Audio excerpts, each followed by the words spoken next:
Welcome to Clearing the Clutter Inside and Out with Julie Coraccio. Every Tuesday at 1 p.m., hear easy to implement tips on decluttering all areas of your life: physical, mental, emotional, spiritual, and energetic. Learn how to release clutter and get organized to create the life you choose, deserve, and desire.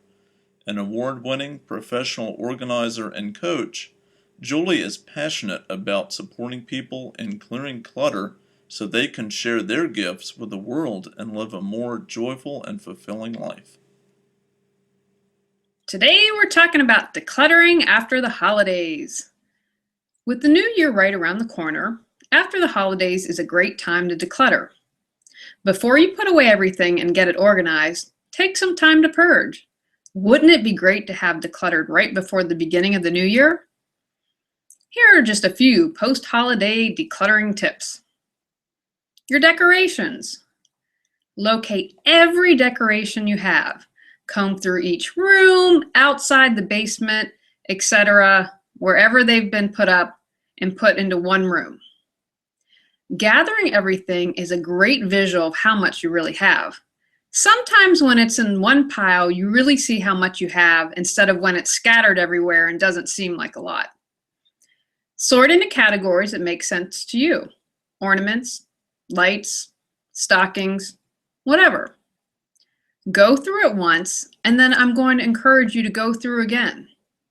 Some things to think about. Can you look to the natural world for next year? Use pine cones, threaded dried apples, or gingerbread houses.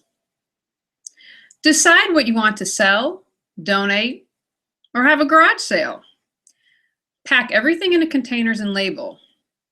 Make a master inventory list so you don't go through every year.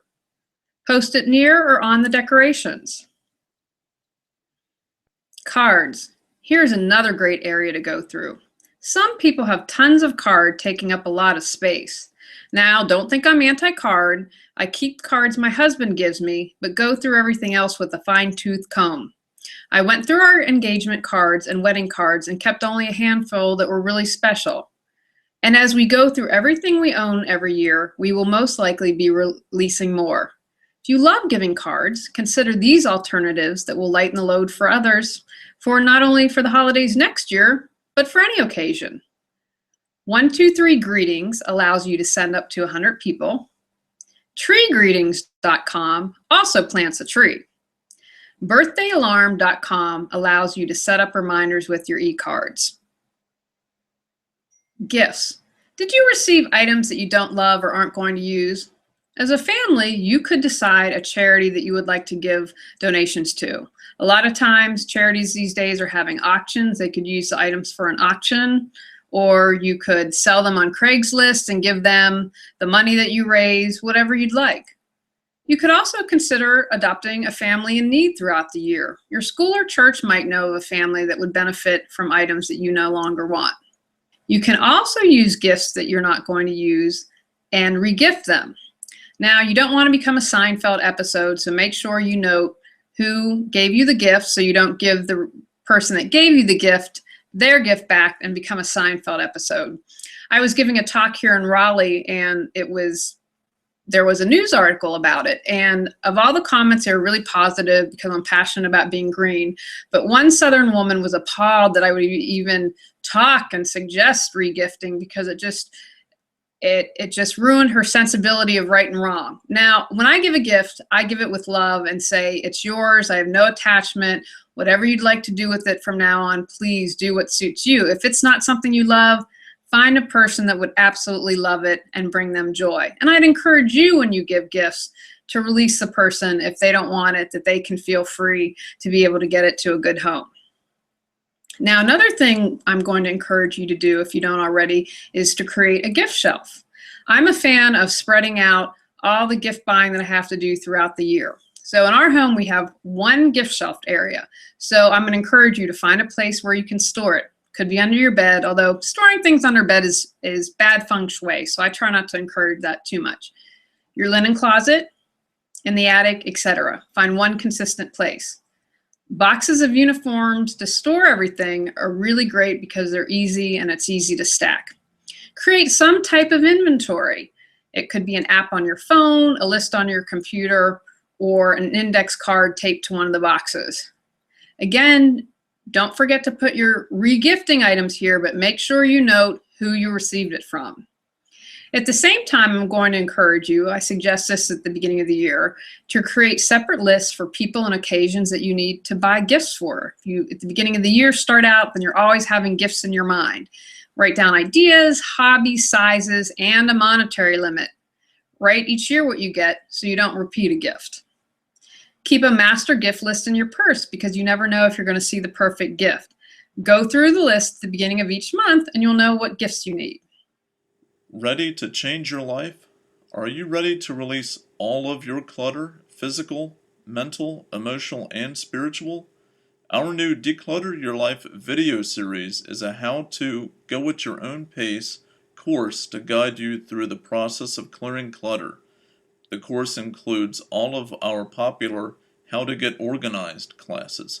Learn more at reawakenyourbrilliance.com. Gift wrap. Do you have a lot of excess gift wrap? Go through and purge and donate. Now, if you can't use it, I'm going to encourage you to recycle it. But check out and see if you have a reuse store or a Girl Scout troop or a local classroom. They might be able to use it for arts and crafts. And a lot of times these places are always under budgeted and could use it. And from now on, make your gift wrap a lot easier. Consider creating signature colors. I love purple. Purple is going to be in just about everything I do or give. Create your own signature colors. Maybe it's red, silver, and white, and you use different colored ribbons throughout the year. Remember to look for post-consumer recycled content as it avoids cutting down trees and closes a recycling loop. Or you could use butcher block paper and decorate. Save and reuse ribbons, paper, boxes, and tins. My mother has been saving ribbons for as long as I can remember, and it's kind of a joke in our family as we're unwrapping gifts. I celebrate Christmas. On Christmas Day, my mother is making sure right behind us that those ribbons are saved. You can check out Wrap Sacks, reusable gift wrap.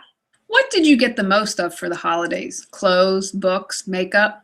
I'm going to suggest decluttering in those areas as you have just received new items. Same with the kids. Now's an especially great time to go through toys, books, stuffed animals, electronic gadgets. Children benefit from the regular habit of decluttering. This is the last Clearing the Clutter Inside and Out podcast for 2015. We are 10 away from 100 episodes and reached over 100,000 downloads in August. I want to thank each and every one of my listeners and viewers. I appreciate all the kind emails I receive and comments that people share. They always put me in a great mood. Here's to a healthy, happy, amazing 2016 for everyone. May all your wishes and dreams come true as you clear the clutter to create the life you choose, deserve, and desire. Thanks for listening to Clearing the Clutter Inside and Out. Sign up for our newsletter and receive a free copy of our 10 clutter-free living tips. Ready to create the life you choose, deserve, and desire? Learn about Julie's services including coaching, classes, affirmations, aromatherapy, and her unique How to Declutter Your Life course and more at reawakenyourbrilliance.com. Don't forget to subscribe and join us next Tuesday at 1 p.m. Remember, the journey of 1,000 miles begins with one step.